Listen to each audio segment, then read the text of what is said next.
ఊరికే గొప్పలు చెప్పారు. ఓ వైసీపీ ప్రభుత్వం వచ్చినప్పుడు వచ్చి ఈ ప్రాంతాలన్నింటిలో కూడా దోచేశారు, భూములు దోచేశారు, పెద్దలు తినేశారు. ఏమి 14 ఏళ్ల కాలం అయింది. ఏ ఒక్కడి మీద సరే వీళ్ళు చుమ్మిట్టు చేశారా మీరు? మేము చెప్తున్నాం మీ దోపిడీ ఇదని.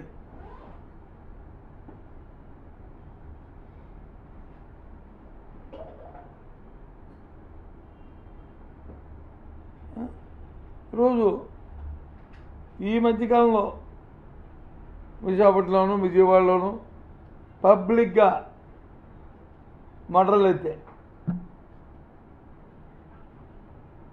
ఏ రకంగా జరిగావో మనం చూస్తున్నాం. అసలు పోలీస్ వ్యవస్థ అంటే భయం పోయింది ప్రజల్లో, గౌరవం పోయింది ప్రజల్లో.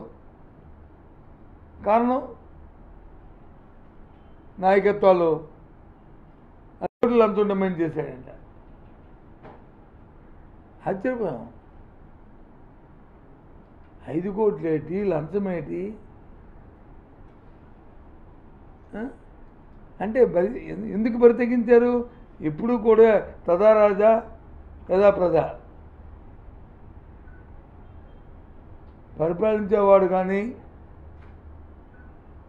సవ్యంగా పద్ధతిగా చట్టబద్ధంగా గౌరవంగా నిజాయితీతో పరిపాలిస్తే పర్వాలే.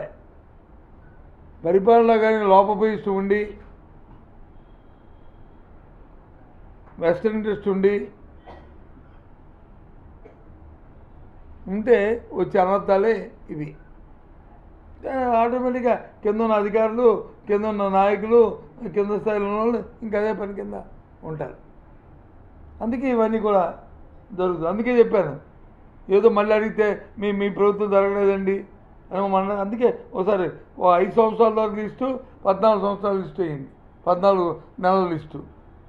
నేను అడుగుతుంది మళ్ళీ 14 నుంచి 19 5 సంవత్సరాలు కాదు, ఓన్లీ 19, 24 మాకు ఉండేది. ఈ 14 నెలలంతా చాలు, 5 సంవత్సరాలు తీయండి. ఇంకా అవి కలిపితే ఇంకా ఇన్ని అయిపోతాయి. అవన్నీ అనొద్దు. ఈ 14 నెలల కాలంలో పెట్టుకోండి చాలు. ఎన్ని దౌర్జన్యాలు జరిగాయి, ఎన్ని దోపిడీలు జరిగాయి, ఎంత అక్రమాలు జరిగాయి, ఎన్ని మానభంగాలు జరిగాయి, ఎన్ని అకృత్యాలు జరిగినాయి, అవన్నీ.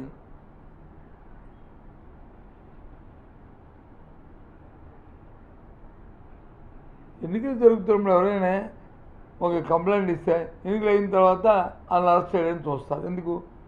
ఎన్నికల్లో ఓటు స్వచ్ఛంగా వేసుకోవడానికి. లేదు వాళ్ళతో ఏదో బైండ్ ఓవర్లు, అప్పుడే బైండ్ ఓవర్లు అయితే బోర్డులు కట్టించారు, 100 గొంతులు కట్టించారు, చేస్తారు. కానీ అది తీసుకెళ్ళి కస్టడీలో తీసుకోవడం ఏంటి? మరి ఇంకా ప్రజాస్వామ్యం ఎక్కడుంది?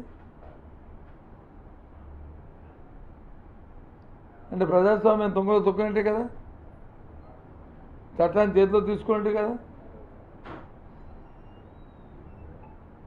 ఈ రకంగా ఇవాళ ఈ ప్రభుత్వం చాలా దురదృష్టం.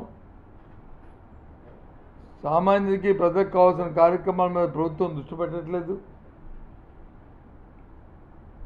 పరిపాలన వచ్చి స్తంభించిపోయింది. ఎక్కడా కూడా పరిపాలన లేదు. ఏ విషయానికి కూడా కంపేర్ చేయమనండి. ఇప్పుడు మీరైనా సరే చూసుకొని 4 రోజులు ఒక స్టడీ చేసి మళ్ళీ పిల్లల్ని వస్తాను ఏబిసిడి అని అలా తెలుసుకోమనండి. అడగండి నన్ను, మీకు కంపేర్ అని చెప్తాం. లేదు,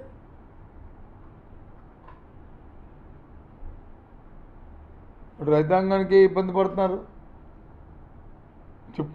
పదే చెప్తున్నా సరే దృష్టి పెట్టట్లేదు. ఎరువుల గురించి, వాటి గురించి, యూరియా గురించి. గిట్టుబాటు ధర లేదు. విద్య అయితే అటకెక్కిపోయింది. విద్యా వైద్యం అటకెక్కిపోయింది. అసలు దాని మీద కనీస దృష్టి లేదు ఈ ప్రభుత్వానికి. చేమ కుట్టినట్టు కూడా లేదు ఈ ప్రభుత్వానికి.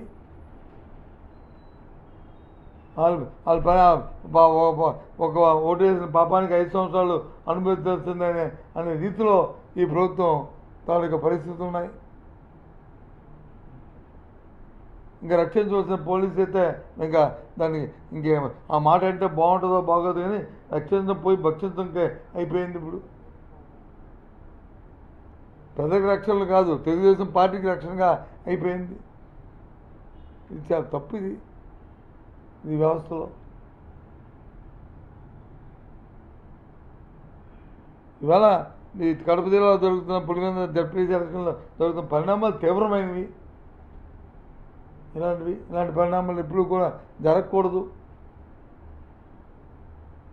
పరిణామాలు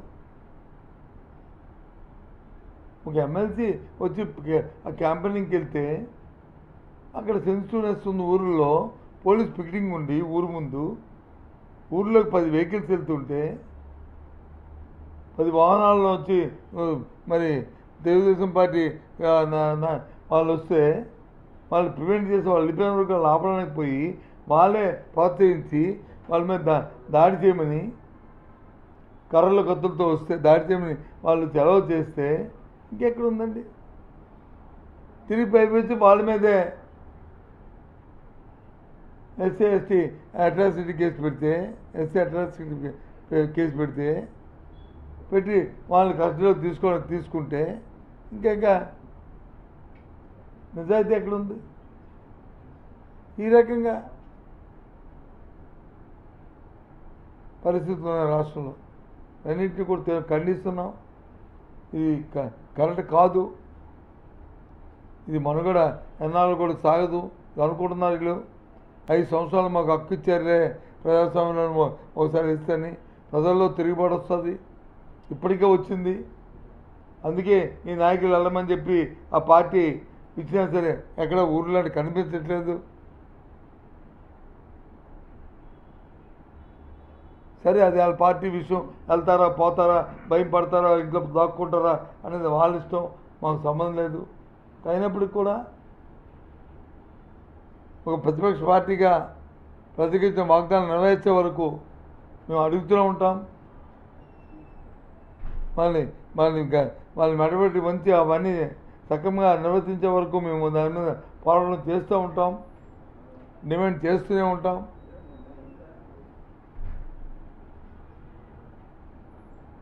ఆఖరిగా మిమ్మల్ని అందరినీ మీ ద్వారా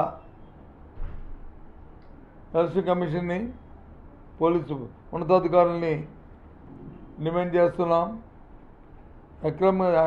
ఎన్నికలు సక్రమంగా జరపాలనుకున్న మీకు మనసులో ఉంటే, మీ ప్రభుత్వాన్ని సరిదిద్దుతుంటే, మీ ఎలక్షన్ కమిషన్ సరిదిద్దుతుంటే, పోలీసులకు సరిదిద్దుతుంటే, ఎన్నికల నిబంధనల ప్రకారం ఎన్నికలు జరగనియండి. అంతేగాని ఎన్నికల నిబంధనలు తొంగలో తొక్కి మా ఇష్టారాజ్యంగా చేస్తే అది ప్రజాస్వామ్యంలో అది కరెక్ట్ కాదు. దాన్ని ఎవరూ కూడా క్షమించరు. మేము పూర్తిగా దీన్ని ఆక్షేపం తెలియజేస్తున్నాం. జరుగుతున్న పరిణామాలను తీవ్రంగా ఖండిస్తున్నాం. ఇప్పటికైనా ఆలోచన మార్చుకోవాలి, సక్రమంగా మరి వ్యవహరించాలని డిమాండ్ చేస్తున్నాం.